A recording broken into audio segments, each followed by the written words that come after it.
முதலமைச்சர் விஜய் மற்றும் சங்கீதா இவங்களுடைய விவகாரத்து விஷயத்துல திடீர் திருப்பம் ஏற்பட்டிருக்கு. என்னன்னு சொல்லிட்டு பார்த்துடலாமா? கடந்த பிப்ரவரி மாசத்துல இருந்து நடிகர் விஜய் மற்றும் சங்கீதா இவங்களுடைய விவகாரத்து பத்திய செய்திகள் சமூக வலைதளங்கள்ல வெளியாகி பெரும் சர்ச்சையை ஏற்படுத்துச்சு. சட்டமன்ற தேர்தல் நெருங்குற இந்த சமயத்துல விஜய் அவர்களுக்கு பெரும் பின்னடைவு ஏற்படுத்தும்.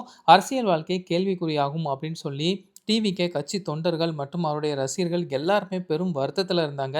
இருந்தாலும் எல்லா தடைகளையும் மீறி விஜய் அவர்கள் இப்போ முதலமைச்சர் ஆயிருக்காங்க. முதலமைச்சர் ஆனதுக்கு அப்புறமா இந்த ஒரு விஷயம் கொஞ்சம் சைலன்ட்டா தாங்க போயிட்டு இருந்துச்சு.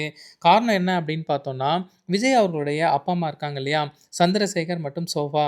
இவங்க 2 பேருமே இப்போ சங்கீதா அவர்கள்ட்ட பேச்சுவார்த்தை நடத்திட்டு இருக்காங்களாம். இந்த பேச்சுவார்த்தை கிட்டத்தட்ட சக்சஸ் அப்படிங்கிற மாரி தாங்க தோணுது.